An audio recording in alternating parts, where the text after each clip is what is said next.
Happy days and welcome to this week's episode of Extreme Business Set Mind series. We have 20 episodes in. You've had roughly about 24 hours, listeners, of absolute invaluable shares from Lee Tunnyware. If you went to Lee Tunneyware's, if you're in his community, his high net community, and you're one of his clients, you would have an invoice right now for about 100,000 K for all the share that he's given to this YouTube channel, podcasting for free. I mean, Lee, firstly, thank you, because that is a huge chunk of your heart that you've put out there, free for everybody. But here's the thing, whatever Lee has shared with us today is now out of date for Lee Tunnyware, because trust me, tomorrow he grows and grows and grows, and his philosophies are just astounding. But thank you, Lee, because, if I come through your high net community, then I know this would have been around about £100,000 invoice just to have some of what we shared. And I know you build it. There's much more to what you've given us, the basics, basically. It's not crazy. We have had the basics of Lee Tunnyware these last 20 episodes because he just gives us enough to keep us going, because it's no good trying to teach someone algebra when they're not ready either. But Lee is amazing in that way. And this week's episode, I love this because it's only been the last 10 months that I really understood the importance of this subject we're going to touch on. And this has come again from spending my time in the Lee Tunnyware ecosystem in your ECI community, which is, here I go, consuming or elevating. How do you value your network or net worth? Which is it for you? Now, network, net worth. Now, consuming or elevating, and this is a big thing. It's a big part of authenticity that Lee shares within his ECI community, but you just don't realize when you're being consumed because you practice a poor emotional invoice of being grateful. And I didn't realize that being grateful meant I was being consumed also. And I see it going on me so much. And you know what? I'm going to say, Lee, this is probably why I went through my first marriage, was I was consumed. And I was consuming, there wasn't enough love there. And that personal part gets then practiced out in my business because I hadn't learned that separation. We do not recognize as reactive business people, and I'm going to say desperate business people, how being consumed and not elevating the people we work with actually creates for so much damage to us personally within our business.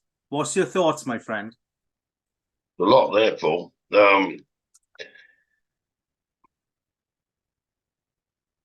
I think the easiest way to look at it sometimes, because there's the good person, as in the personal side, and there's the business person, which a lot of people believe can't be both, as in you can't be a good business person, and you can, but that doesn't mean to say you have to play by everybody's rules.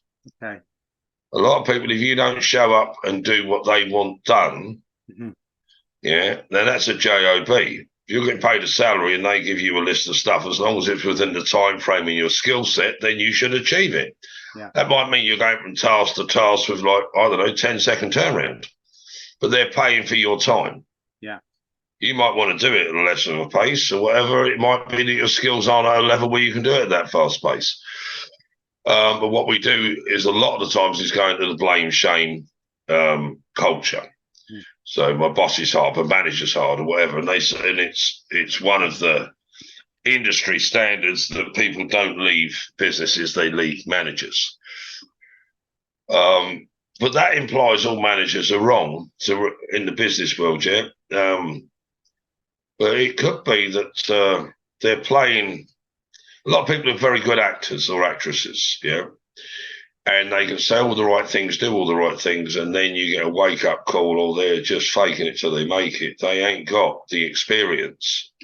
And even when they say they've got the resume, well, I've done this and I've worked alongside John and I've done this and I was in that apartment for 2 years and I was this. They could have been the tea boy or the tea girl, but they make their resume look a lot better. Mm-hmm. Yeah, they believe it seems to be industry standard that they need to sell themselves on the resume. What happens with that is that when they're going through the interview process and they're good at being interviewed and they answer all the right questions wholesomely and symbiotically and then they're chosen. Bear in mind, they're chosen sometimes out of 2 or 3 or 4 or 5, 600, depending if they're going into a high-paid job. And then they leave their manager. It wasn't what I expected. Wasn't this, wasn't that. Oh, right, it ain't going to be what you expect if you lie on your resume. Because please don't expect that when a recruiter or a good interviewer, they're actually investing money to find you. Mm-hmm.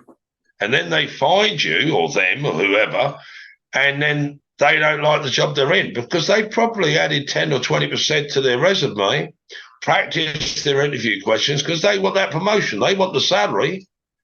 But if they're not autonomous with that salary, they can't play full out of that area. They're going to be under pressure. Wow.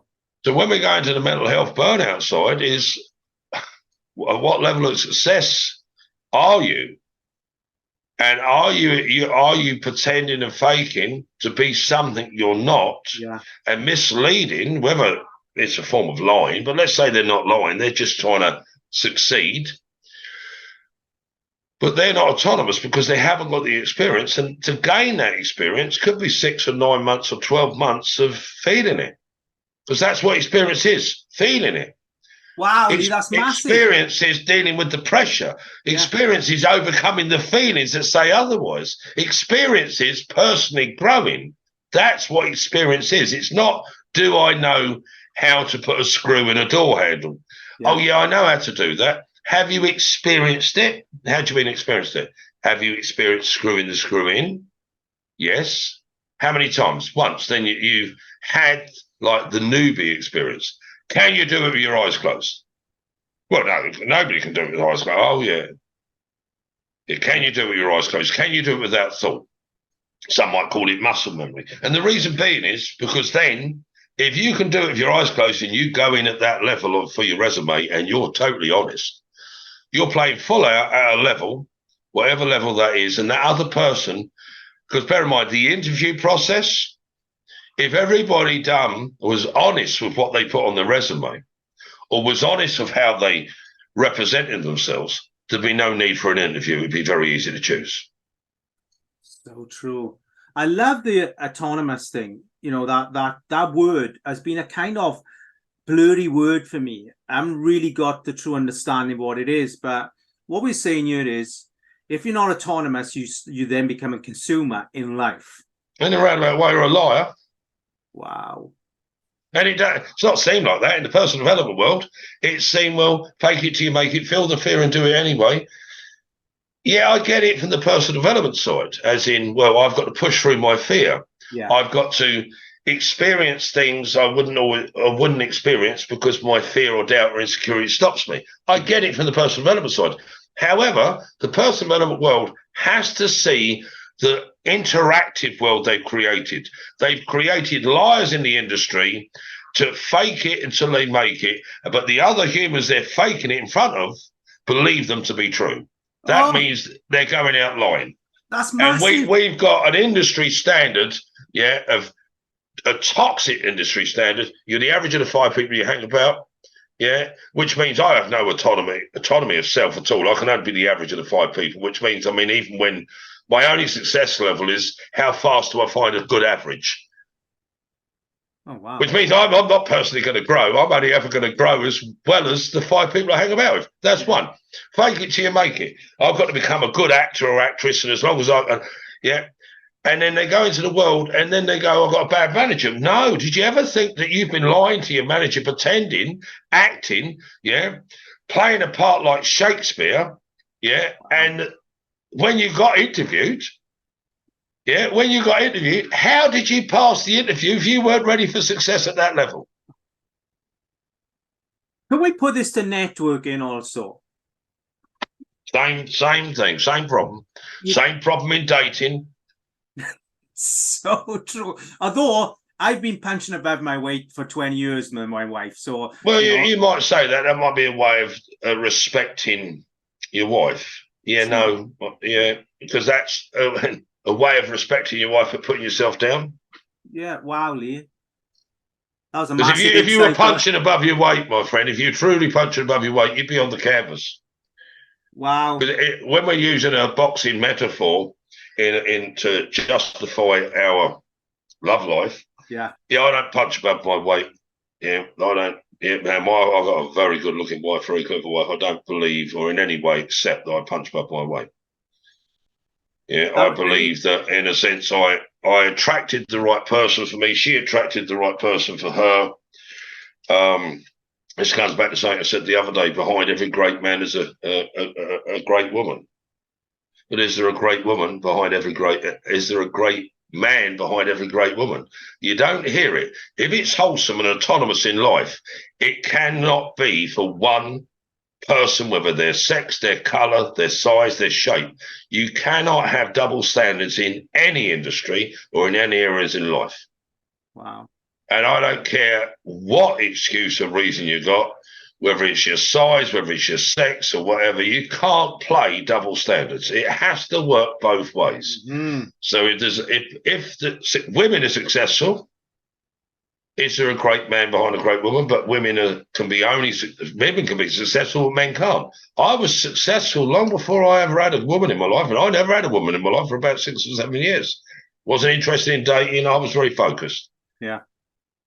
And I had several properties and I was doing really well before I ever had. So I know in my own experience that I was successful to a high level of success before a woman ever come in my life. So I from my world, and I know women that were successful before a man ever came in their life. Mm-hmm. Now,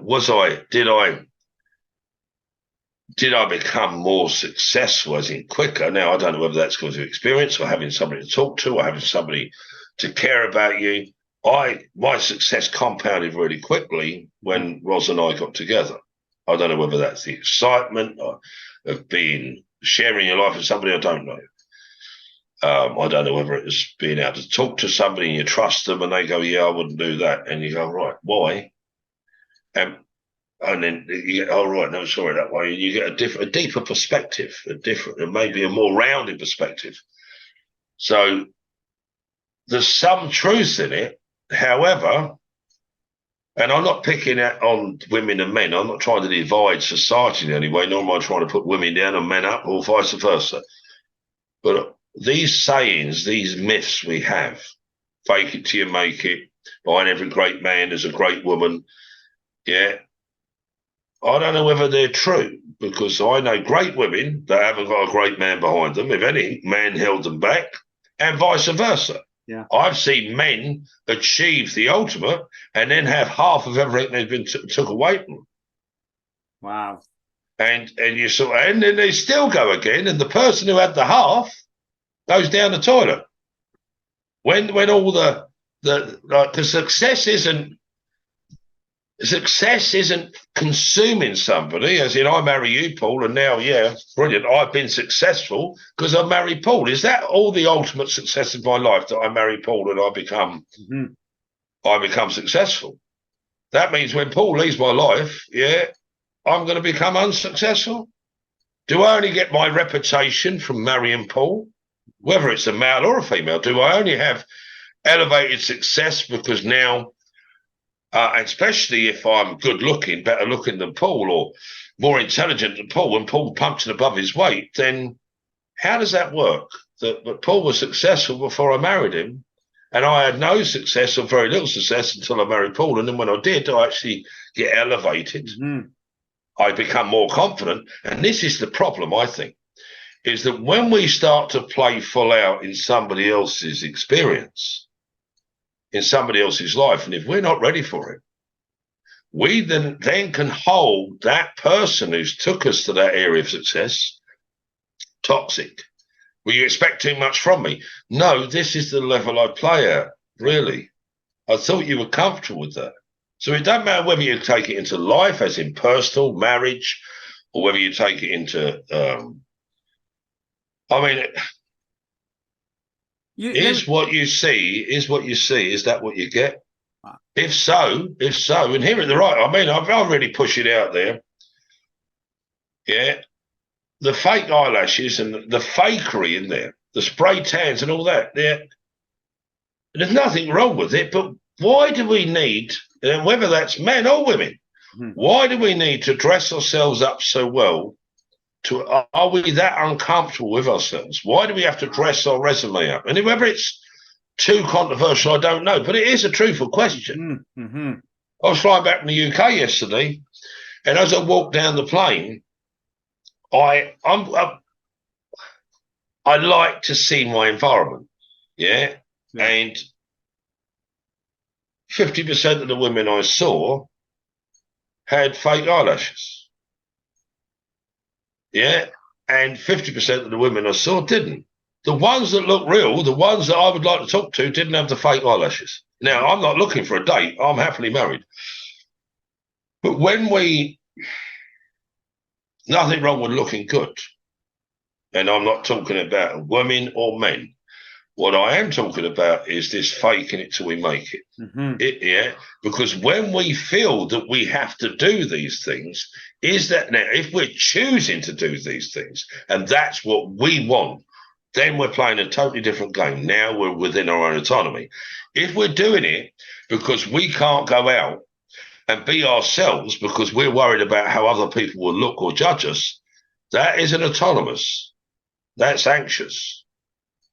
And whether that's in business or in life or within our own skin, I can't leave the door without doing X.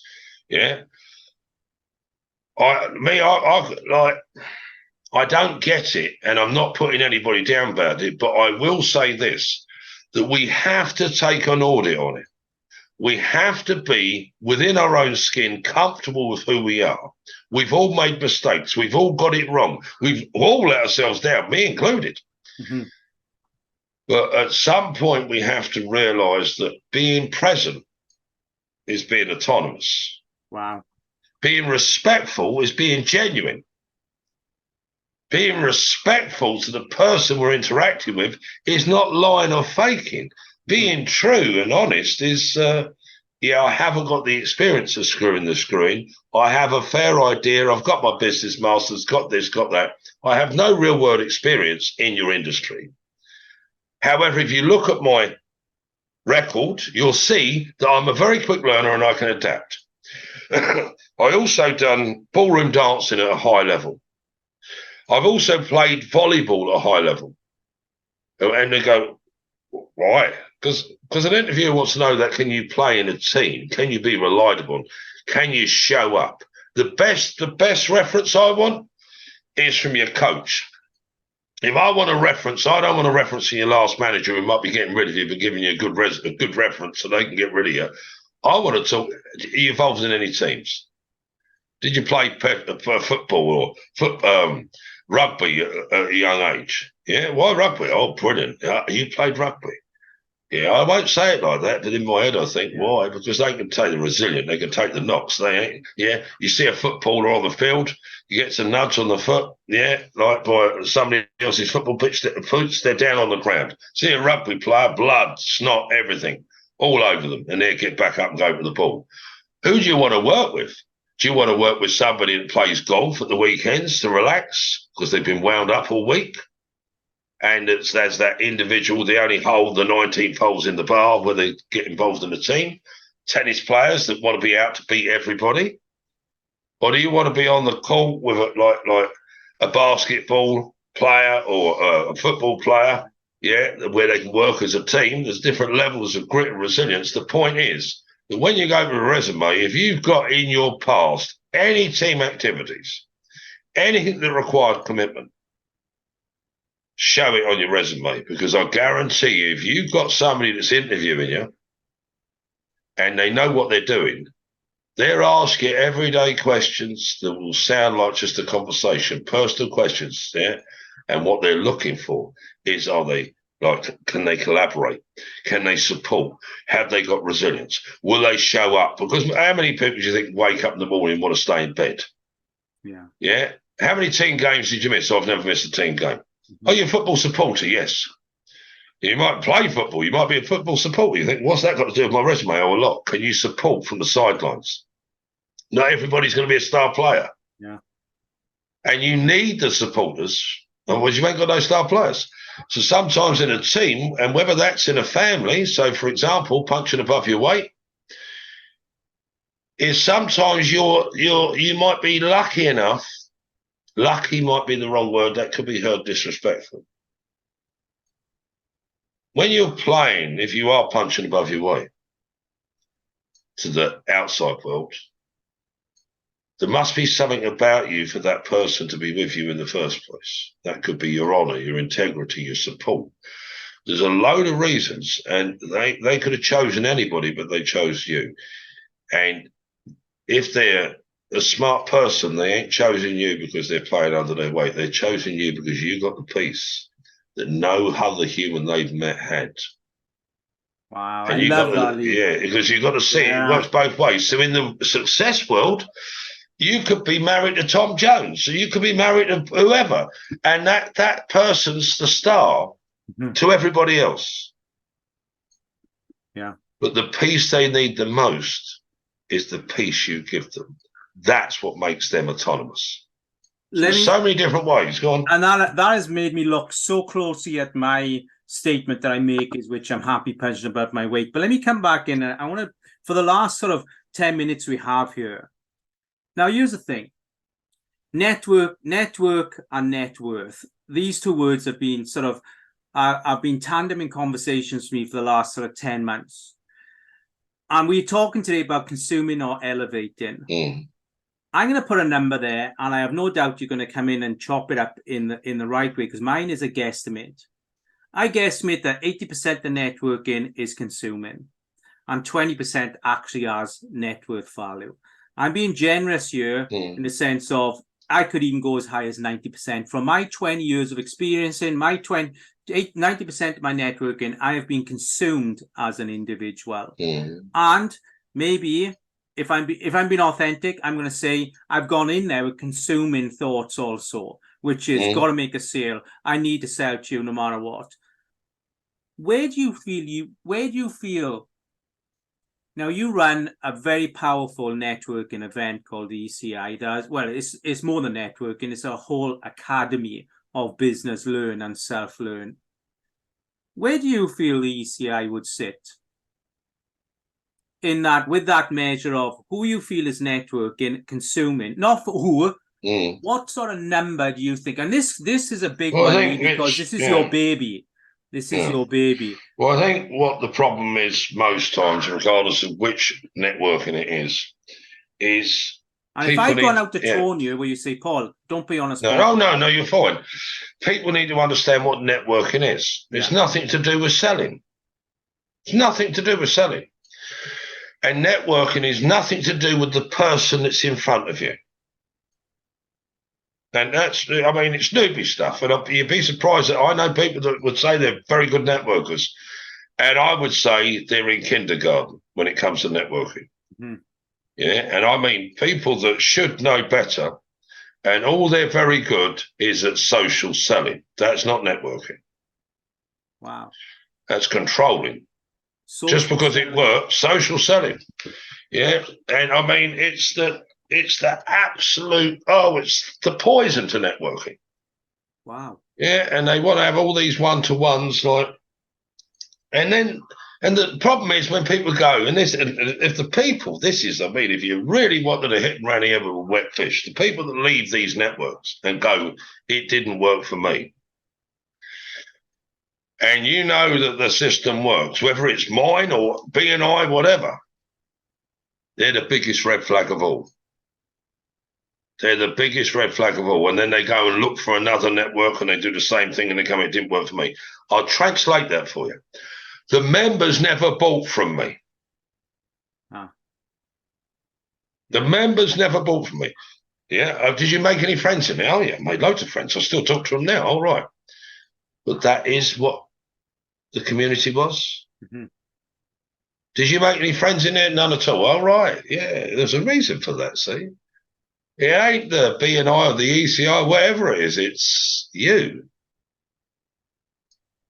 Now, consuming and elevating, bear in mind, the consumers always want the elevators. The elevators don't want the consumers. But they end up having them.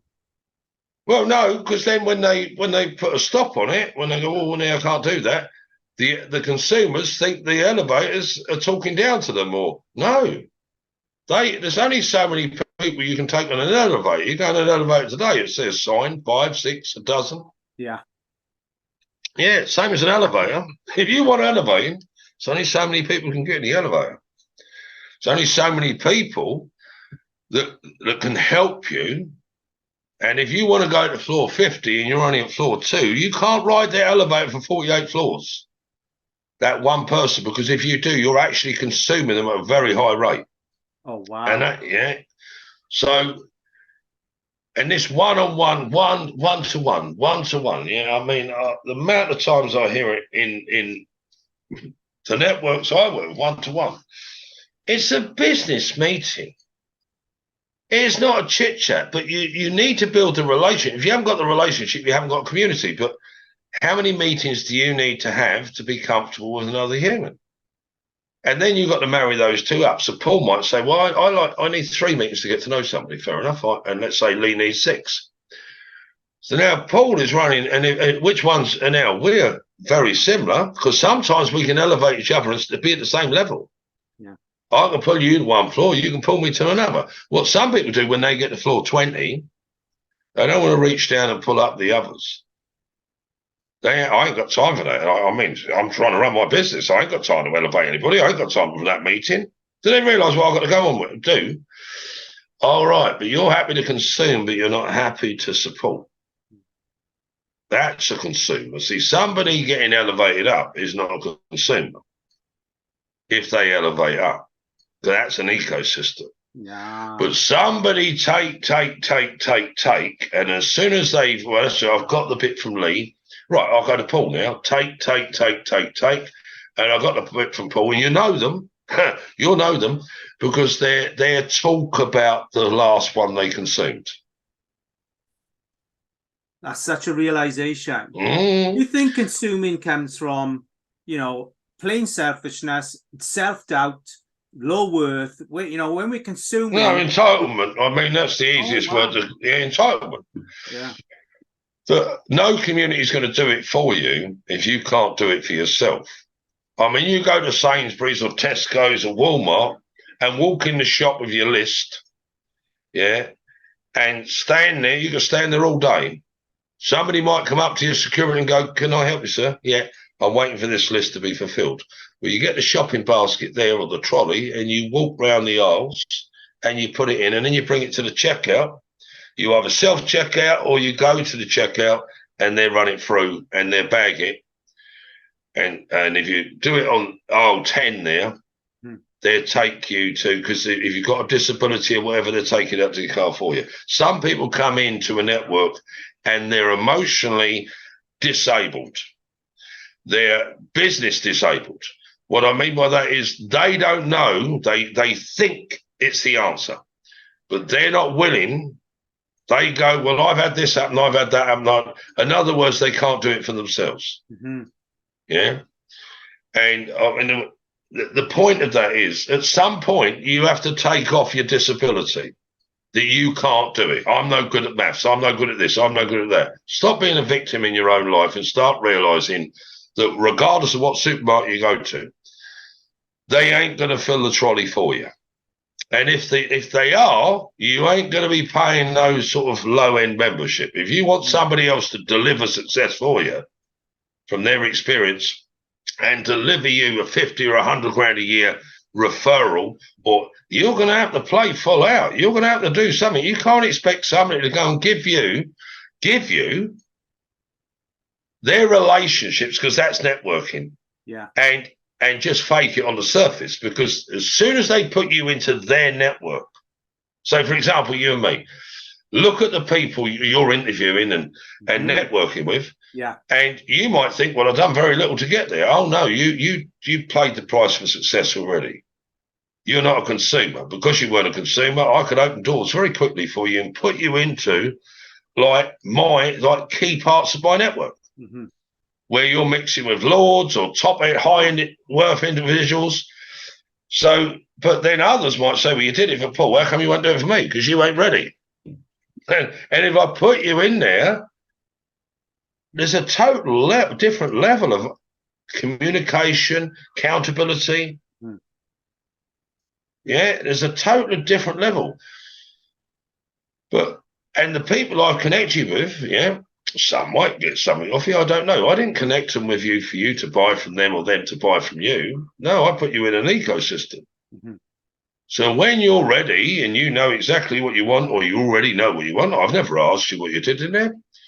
You can go to X. So who do you know that needs X? Such and such. This is the problem I solved. This is how I serve. Yeah. Oh, Brian needs you, because Paul should be a solution to somebody, a business solution, which means that person's got a budget. That person wants somebody they can trust and doesn't want the person on the other end that's giving a good resume and takes their money for nothing. Yeah.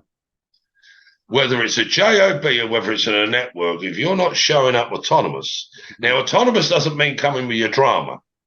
Okay. I don't know how to do this. I don't know how to do that. Brilliant. I don't know how to do is an awareness statement. All right. So me, in my style, would go, and how long have you been aware of that? Well, I've known it for the last couple of years. All right. How many? I'm no good at selling. Okay. How many courses have you took on selling? How many books have you read on selling? How many people have you networked with that are good salespeople and asked them to upskill you in some area? Well, I haven't got time for that. All right. So you know that your entry to success is being able to sell your product, whether that's through social media, whether that's through ads, whether that's through your website. But you've done nothing to solve that problem. So that's a bit like being in the ocean in a ship and you want to go to Barbados and you're in, I don't know, Brighton Marina. And you're going, right, we've got everything on. We've got all the sails up, the engine, whatever. Everything's ready to go. We've got the compass pair. We've got the maps. We know everything. Right. And I'm no good at lifting the anchor. Yeah, you have to press that button. Oh, no, it's too complicated for me. It's too complicated for me. Yeah, well, that's all right. Perhaps you should do a course on lifting the anchor. Because you're planning on stopping on this journey. Yeah, well, then you might have to put the anchor down. Can I come in there, Lee? Yeah, of course you can. Here's what we are saying here is, guess what? This chap has got everybody on the ship that's really experienced, more experienced. And he is saying, will somebody else push the button, pull the anchor up for me then? Because I don't know how to do that, but I'll still come along for the ride. For all those are more experienced in running the ship than me. That's the consumer. In a roundabout way. And well, no, it's still not consumer, because if we can trade and we can support like a family, it don't matter, because you go, well, I don't know how to press the button. Well, nor do I. Who knows how to press the button? Paul, do us a favour, mate. Press that button. Yeah, of course you can. There you go. Cool, he makes it look so easy, doesn't he? Yeah, of course he does. He's got 30 years of experience. Now, how much to push that button regularly, Paul? 30 grand. Oh, yeah, but experience comes because you have done it over and over and over again. It's not you know how to do it. Knowing how to do something, for example, you can go and read, you can go to the library today and you can read, I don't know, over the course of the next month, 2 months, 3 months, how to fly a plane. Yeah. And then you go, oh, did you know Europe Car do Europe Air? What do you mean Europe Air? They hire planes. Ooh. We're going to the Canaries, Paul. I've hired a plane. You get Debs. Yeah, get all the people you know. It's a 30-seater. You can invite you like, and it's going to cost them nothing. They're coming on my first solo flight. Yeah, can you fly a plane? Yeah. I've got a certificate on it. What do you mean you got a certificate? Well, I've done a fly your plane masterclass. Yeah. Have you ever flown a plane? Well, no. What difference does it make? I know what all the buttons do. I know everything. Who do you know that will get on that plane that hasn't got a suicide push? Yeah. And even worse, you might think, because, from watching films or whatever, with your own common sense, you might be lucky enough for the people on board to land that plane and with air traffic control, the right foot. Okay, yeah, right. Yeah. The problem is when people go, I'm never going to do that again. Yeah. The people that are successful are the ones that keep doing it. That's experience. Yeah. They do not write themselves off because of a feeling. Where people, I think, get grit wrong or resilience, where it's like climbing uphill. No, it ain't like climbing at all. It's you take all those feelings. It's not the feeling, oh, that was a high negative 10. There's nothing to do with it. It's can you cope with a high negative 10? It's everything to do with it. Wow. Will you allow that feeling, your feeling, the way you've judged it, the way you've internalized it, Y-O-U-R, your feeling, are you going to allow your drama, insecurities, your doubts, fears to take away your level of success? Because that's experience. If you allow the experience to make you say, I'm never doing that again, then you've chosen failure. Wow, Lee, we have come to an end here. That was, I mean, everybody, all our viewers on YouTube and everybody on social media, we all get so much out of this. And thank you. And just to tag on to it for the last bit, it's not about right or wrong. It's not about stupid or whatever. It's nothing to do with it. That's how people take it. They turn it round. No, it's not. Can you cope with the feelings you're dealing with? Yeah. If somebody else is deliberately giving them to you, they come in the house and they start smashing the place up with a sledgehammer. Who wants those type of feelings? No normal human. If we're going through everyday tasks and we feel consumed, or we're having everyday meetings and we feel consumed, there's only two options for that consumption. You're being consumed, treated stupid, disrespectfully, played like a fool, or you're misjudging. Yeah. So some people might say, well, Paul, need you to speak at an event next week, 1,000 people. I think I'm tied up next week. Well, what I'm actually saying is, Paul, I see you and I can put you in front of 1,000 people. I respect you to a way higher level. What I'd like to do is give you the experience of speaking to 1,000 people so we can get past your internal shackles. Don't turn me into the villain because I see something in you don't feel in yourself. And I'll repeat that one because it's well worth repeating. Don't see me as the villain, because you haven't got a feeling that justifies what I see. Yeah.